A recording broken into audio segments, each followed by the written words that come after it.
Swayam Prabha. Digital India. Educated India.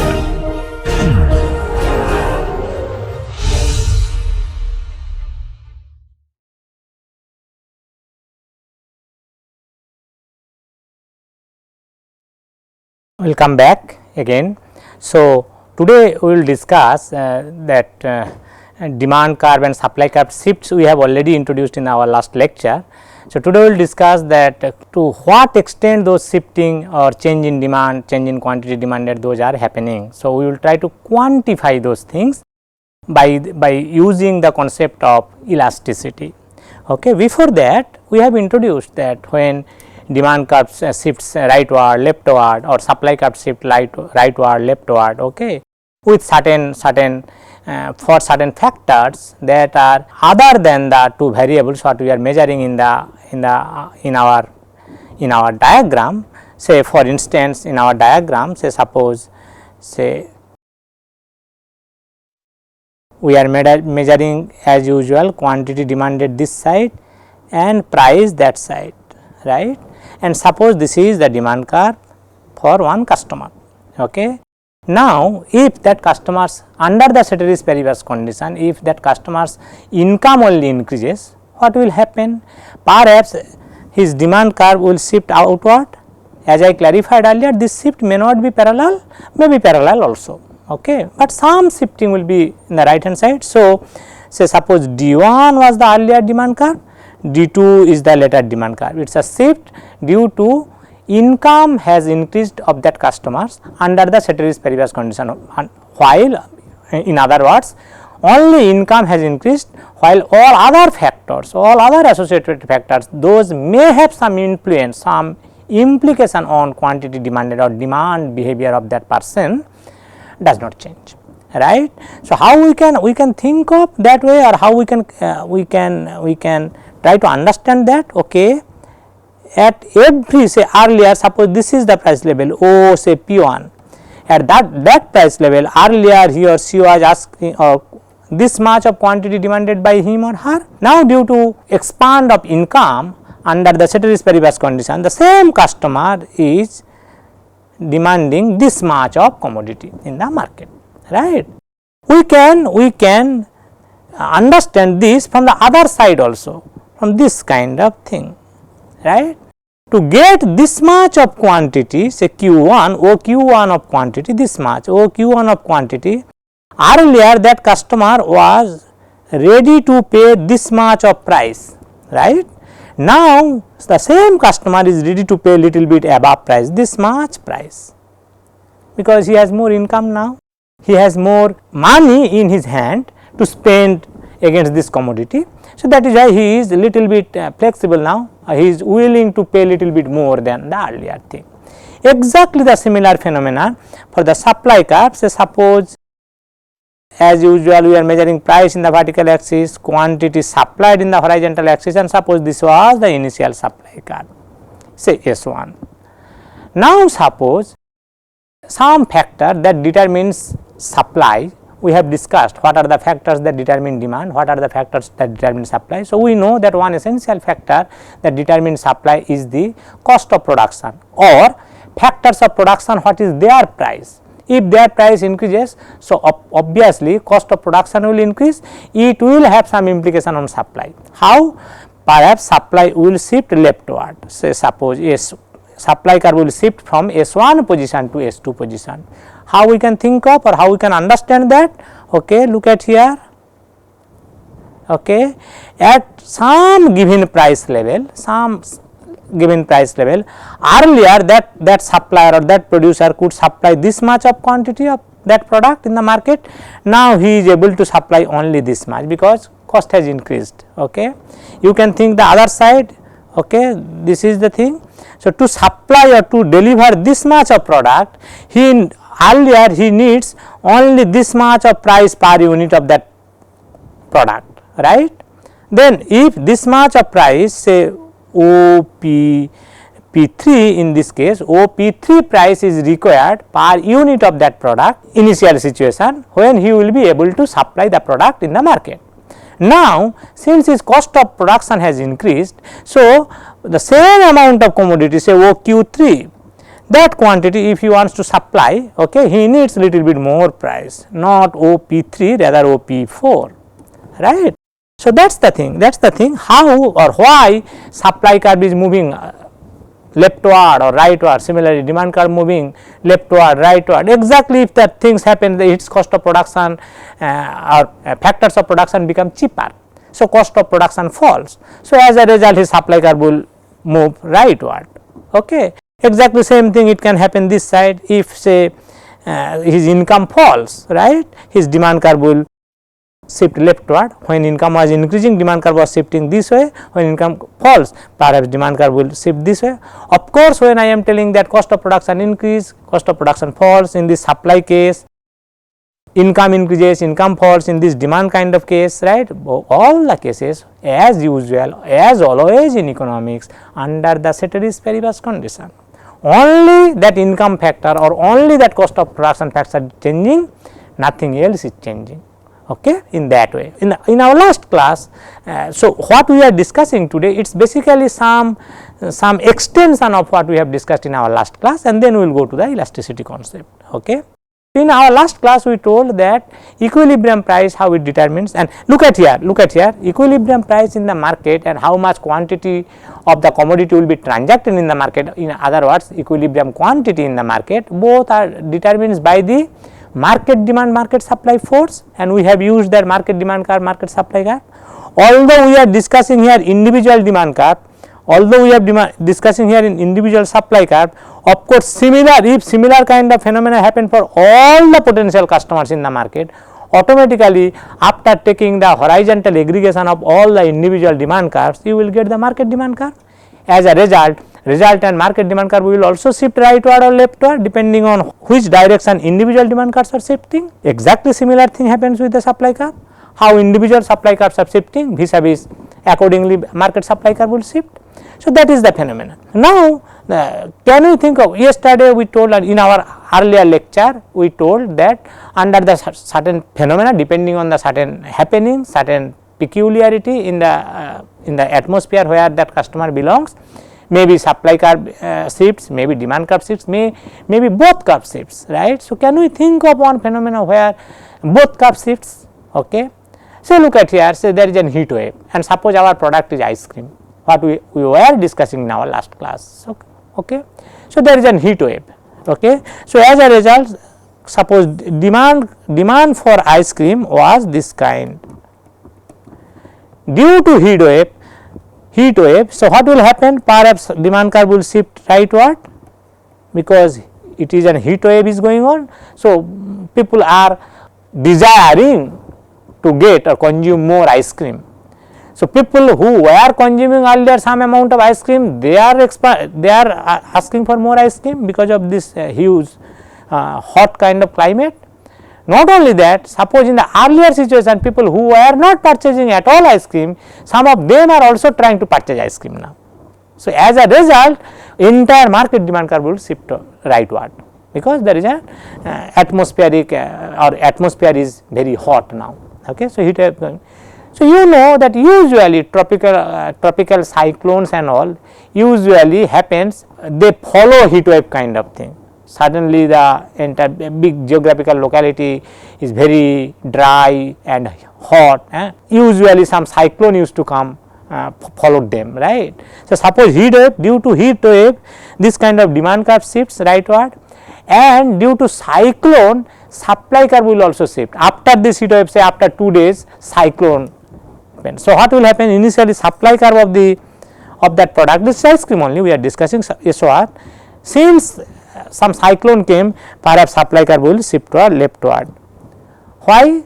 Because due to cyclone, okay, say it is a devastating kind of effect it has, right. So, some of the ice cream factories have been destroyed. Okay. So, as a result ability to supply or the total production of ice cream has gone down. Okay. So, look at here what we are discussing, although this we discussed in our last class without telling a specific kind of example or phenomenon that can happen that can have simultaneous effect on both market demand and market supply curve, right. heat wave, and within very few days of the heat wave one cyclone is hitting the same locality. Okay. So, demand curve, due to heat wave demand curve is shifting rightward, due to cyclone supply curve is shifting leftward, and as a resultant what will be the, so after the cyclone this is the supply curve, and what will be the resultant equilibrium price and quantity before the this phenomenon, after the phenomenon, you can easily understand from this. Okay. Let me just clarify one more thing, introduce one more concept, this market equilibrium price and equilibrium quantity or the price. So, you know that if this is the demand curve and this is the supply curve, so D is demand curve and S is supply curve, as usual we are measuring quantity demanded and quantity supplied both in the horizontal axis and price in the vertical axis. So, we know that this will be the equilibrium price, of course, OP star unit per unit of the quantity, OP star per unit of the quantity of that product. Okay. Price will be POP star. Okay. And this much OQ star amount of product will be sold in the market. Those are equilibrium price and equilibrium quantity we have already introduced in our last lecture. This equilibrium price is sometimes also called market clearing price, market clearing price. So, this new terminology you can easily understand by that what we are referring, market clearing. So, in the market certain demands are there, certain supply is also there. So, that is that price, that unique price at which all the demand and all the supply are matching each other, so that market is clear. Clear in the sense that there is no excess supply or excess demand, or there is no excess supply, we told that it is called surplus, excess demand we told that it is called, alternatively it is also called shortage. Okay.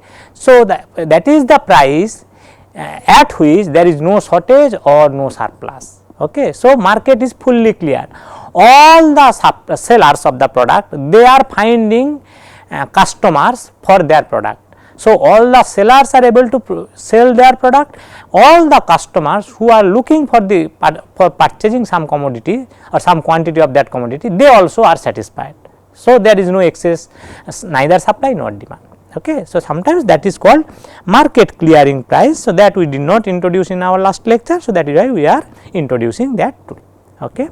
Let us know. So far whatever we have discussed so far, it is about how, depending on the movement of market demand curve and market supply curve, equilibrium price is determined, and that equilibrium not price, equilibrium price quantity both are determined, and due to shift of any of them or both of them simultaneously, how that equilibrium price and equilibrium quantity changes, that we have discussed.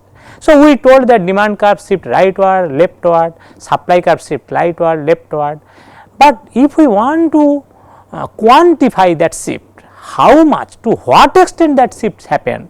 So, we have to quantify that, to what extent it is happening, to what extent that shifting occurs from one place to another, right. So, suppose you know that Middle East countries means Saudi Arabia, Iraq, Iran, Kuwait, those kinds of countries, no, West Asian countries, sometimes those are called Middle East. Okay.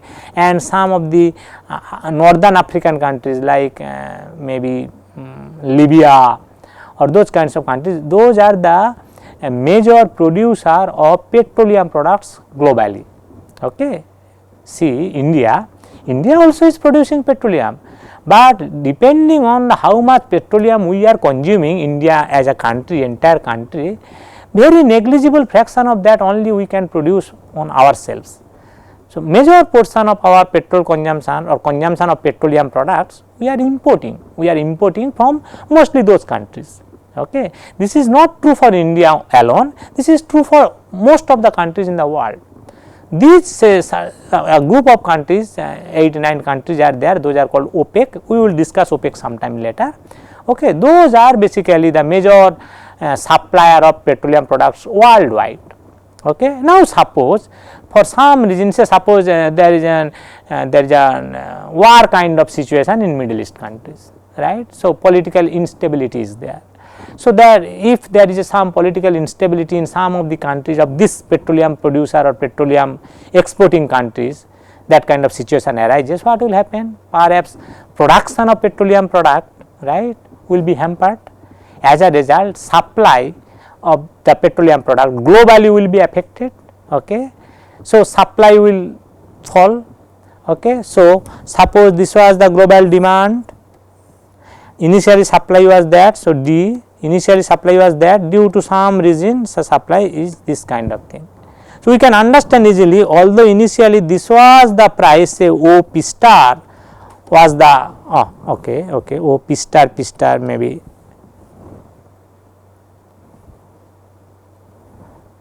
Okay. So, suppose initially this was the O P star, okay, amount of price per unit of petroleum product before this kind of political unrest occurs there. Okay. So, after that what will happen? The supply curve moves leftward, okay, supply is hampered, okay. So, price is increasing to say O P1 star, or initially P1 O P1 star and later O P2 star. Okay. So, we know that price will increase. Now, the question is to what extent it will increase, right, or suppose if price increases, okay, so to what extent quantity supplied or quantity demanded will affect. Okay. So, if we want to capture that, or we want to quantify that change, okay, so how we can do that? Okay. So, we have one important concept called elasticity. Elasticity. Okay. This elasticity, this terminology is used when we want to capture the responsiveness, or to some extent, as I told, we want to capture the change, or we want to quantify the change. Okay. That is called elasticity.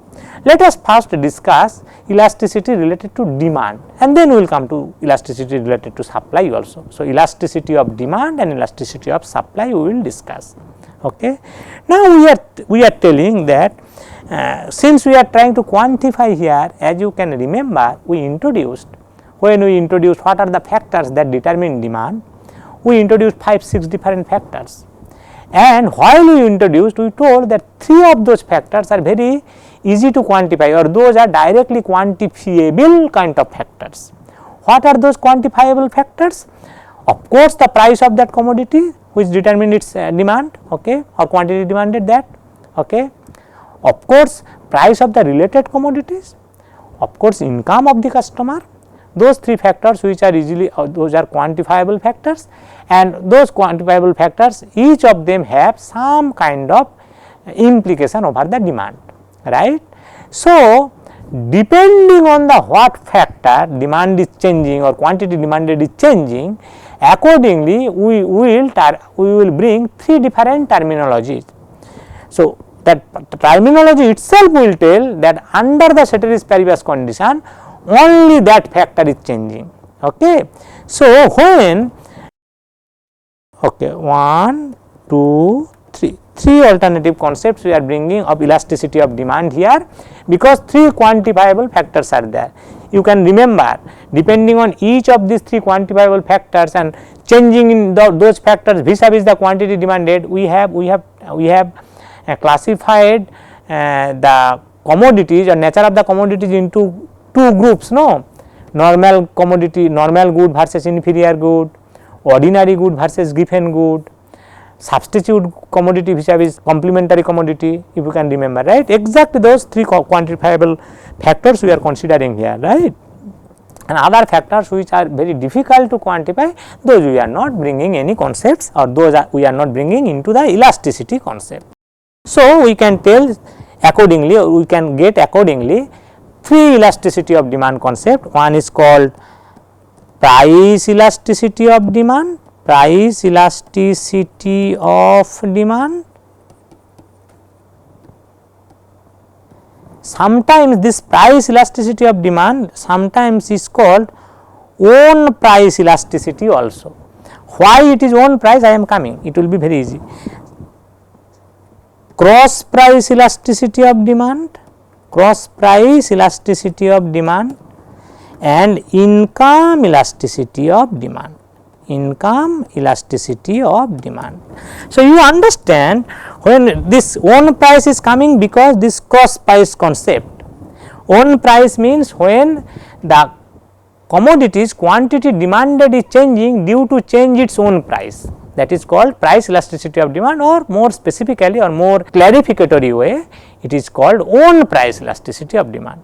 We know that cross price elasticity means price of the related commodities like tea and coffee, coffee and milk, kind of those kinds of commodities we have introduced, right. So, means the quantity demanded, my quantity demanded or customers quantity demanded of tea depends on price of the coffee, okay, or customers quantity demanded of coffee depends on price of the milk, and so on, because this coffee and milk, tea and coffee, they are somewhere related. When you are telling tea and coffee, you can understand that they are substitute to each other. When we are telling coffee and milk, you can easily understand that they are complement to each other, like that. So, accordingly, since one commodity's price determines the quantity demanded of the other commodity, so that is why it is called cross price elasticity of demand. Elasticity of demand, but due to cross price, other commodities price, other commodity means of course other related commodity price, okay, in that way, and this is called income elasticity. So, due to change in income, what is the quantity demanded or change in the quantity demanded, okay. Now, what is the definition of elasticity? So, this way we can bring three terminologies: the elasticity of demand, own price elasticity of demand, cross price elasticity of demand, and income elasticity of demand, okay. How we define that? What is the definition of that elasticity? That is basically a ratio, okay. So, elasticity, let us discuss that own price elasticity. So, I am telling EP, elasticity, capital E for elasticity and P for own price, in that sense price, okay. Elasticity, price elasticity of demand, this is percentage change in quantity demanded will be the numerator due to percentage change in price or own price of that commodity. That ratio will be called own price elasticity of demand. So, due to own price change, look at here, own price change is the denominator. So, due to own price change, how quantity demanded is going to change, okay. So, that is called own price elasticity of demand, percentage change. So, if we understand that own price elasticity of demand's definition, it is very easy to understand what will be elasticity of CP. I am writing is CP means elasticity of cross price elasticity of demand, cross price CP, that elasticity of demand. So, definitely that will be numerator will be the same thing, percentage change in quantity demanded, in quantity demanded due to percentage change in price of the related commodity, related good or commodity, no, substitute good or complement good, like that, okay. Coffee's percentage change in coffee's quantity demanded due to percentage change in price of tea, not price of coffee. If it is price of coffee, here will come coffee is elasticity, own price elasticity of demand, right. So, here percentage change in, if the percentage change in quantity demanded of tea in the numerator, it should be denominator either coffee or maybe some coffee. When we are telling we are bringing the substitute commodity, it can be milk also, price of milk also, that kind of thing, some related commodity that is maybe as a complementary commodity, like that, right. So, one commodity's quantity percentage change in quantity demanded in the numerator, other commodity, other related commodities price, a percentage change in price, okay. That is that cross price elasticity of demand, and similarly elasticity of demand due to income elasticity of demand. So, that will be exactly the same thing, numerator will be the same thing, percentage change in quantity demanded of one commodity, okay, demanded by percentage change in income. So, you can understand easily now why this elasticity is called own price elasticity, this elasticity is called cross price elasticity, and this elasticity is called income elasticity. It is very easy, because this terminology is coming according to which factor is appearing there in the denominator, and all the three cases numerator is the same, percentage change in quantity demanded of a commodity, okay, and denominator is changing, and accordingly three different denominators are there. So, accordingly three different elasticity of demand concept we are thinking. Now, the question, so you can understand easily a commodity, say suppose price elasticity of demand for the tea, okay. So, its numerator is percentage change in quantity demanded in tea of some consumers, maybe me, okay, and denominator is percentage change in price of that tea, right. So, you can easily understand this elasticity concept, okay, it is capturing how much my behavior of tea consumption is responsive to its own price. So, that is why we are claiming through this elasticity concept we are trying to capture responsiveness of the behavior of the person, okay. Similarly, say suppose cross price elasticity of tea due to price of say coffee, okay. So, percentage numerator is percentage change in quantity demanded of tea maybe for me, vis-a-vis or denominator will be due to percentage change in price of coffee, right. So, exactly in the same way this will capture the responsiveness of my quantity demanded of consumption of tea, how much it is responsive to the change in price of coffee, some related commodity, right. Exactly same way say income elasticity, that percentage change in my consumption of say tea, how much responsive due to percentage change in income, okay. So, any this kind of three elasticity of demand concept what we introduced here, they are trying to capture responsiveness of a consumer's quantity consumption behavior of a commodity due to one of the three quantifiable factors that have some implication, that influence, that determine quantity demanded or demand sometimes, okay. Now, since percentage change and percentage change, both percentage changes are in the numerator and denominator, how we can quantify that, or what could be their formula? Basically, suppose we are denoting quantity QD, QD is used to denote quantity demanded, and price is denoted is used to change or is used to measure P is used to measure price, right. Cp is used to measure cost price or price of the related commodity, and I is used to measure income, okay.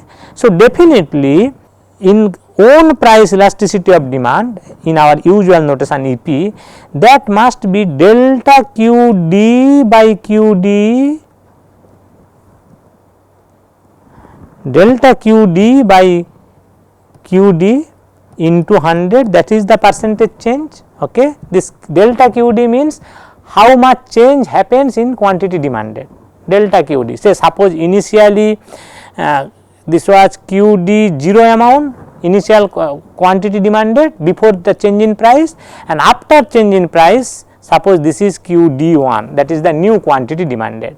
So, definitely then QD1 minus QD0, that we are denoting as delta QD, okay. Delta means increment or change, increment it may be falling also, negative increment kind of thing, okay. So, that change in quantity demanded, that we are denoted by delta, okay. That is the usual way to denote delta, okay. So, delta QD by QD into 100 is the percentage change in quantity demanded. Exactly same way delta P by P into 100, that is the percentage change in price. So, this will be the own price elasticity of demand. Exactly the same way is cross price, that will be delta QD by QD, not Q, delta, denominator should not be delta, okay, QD into 100, okay, by delta Cp by Cp into 100, okay.